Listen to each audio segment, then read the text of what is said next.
Andile. Yeah, welcome. When did you come? Arrived last night, so Sure. if I don't talk sense. All the way from Atlanta. That must have been a long trip. Right, and we escaped the snow for this wonderful weather in South Africa. Oh, this is beautiful. Yeah. And talk about Africa and the US.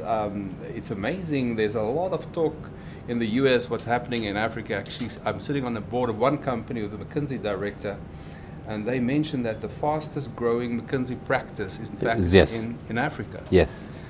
Yes, very much. I mean, I think McKinsey has just published a report, in fact, called Lions Go Digital.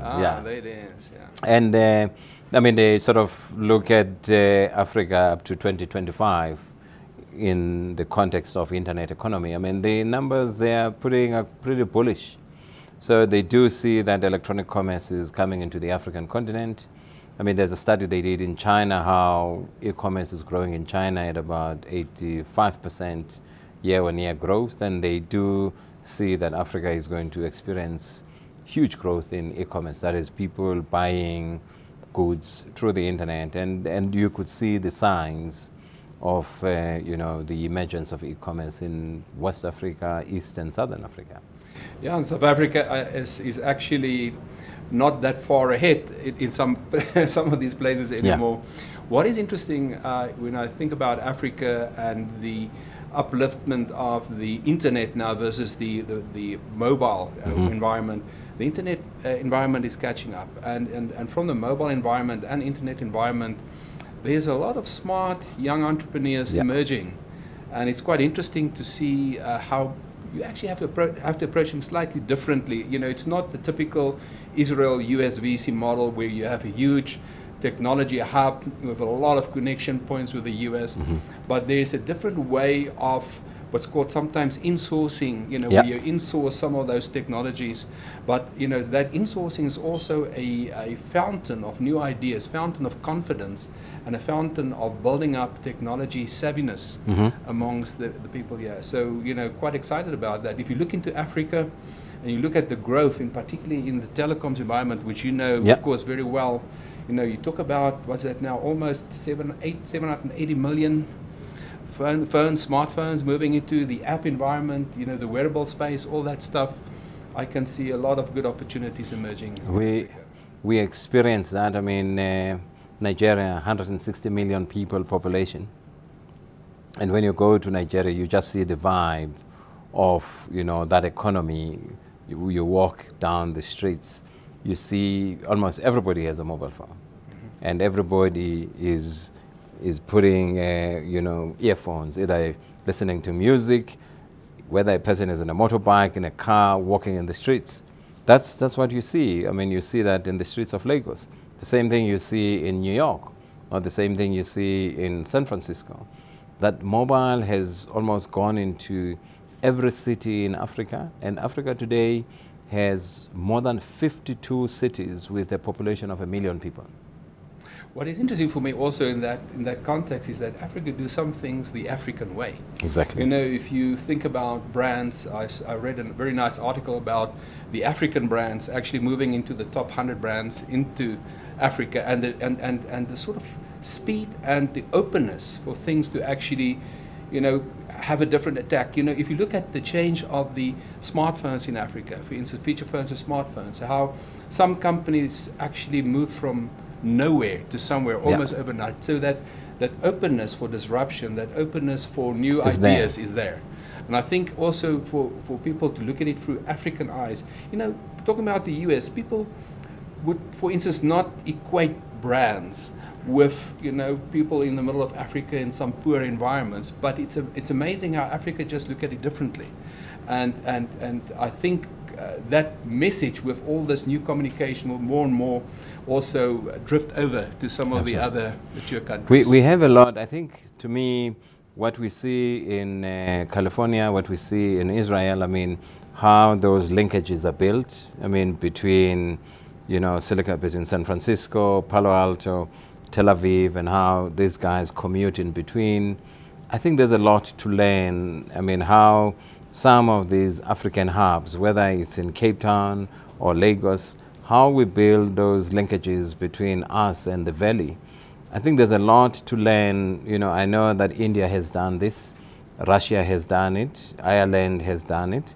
I think in Africa, if we can build those linkages and have these people, others in the valley, others in Africa, and there's an exchange of knowledge, I think there's a lot to learn because, I mean, let's face it, I mean, the guys in the valley, I mean, have miles and miles away.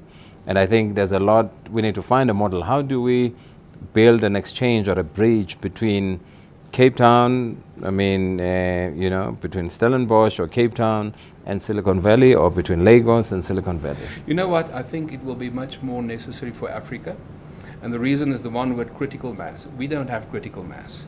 You know, that's what's really driving some of the other countries like India, even like Australia, even like Israel, of course. You know, there's a lot of critical mass. When we have critical mass, you have two-way traffic, there's a momentum building up, and you can actually derive progress and derive innovation and derive connection through momentum. In our case, I think we will have to build anchors with wires, if you can say, almost across the Atlantic, and really be more selective. But by targeting, being more selective, you know, get those first success stories going, because it's success stories which will build success.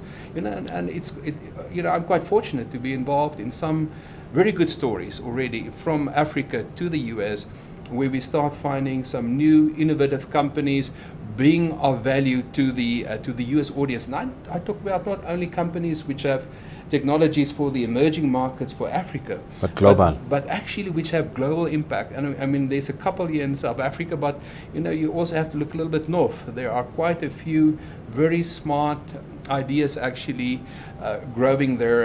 You know, there are guys in Cape Town who are now in the valley.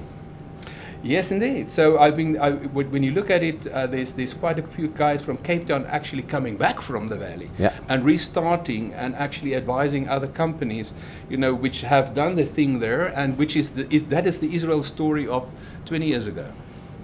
So I think but you know, I do not necessarily think we have to follow the exact Israel path, because we do not have the huge amount of expats in the US like Israel, for instance, would have. So I think their entrepreneurs like you, me, and others will have to play a role in help to develop these beachheads, which are between the two. Yes.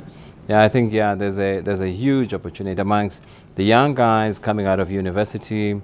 I think, I mean, every time when I talk, I mean, to them, I say, please don't think about jobs.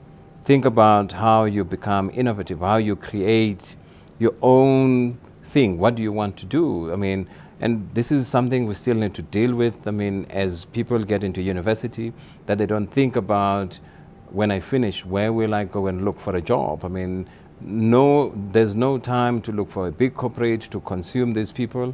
But it's critical that we talk to them and show them that it's all about them creating jobs. I mean, Spain alone today has unemployment of young people close to 28%.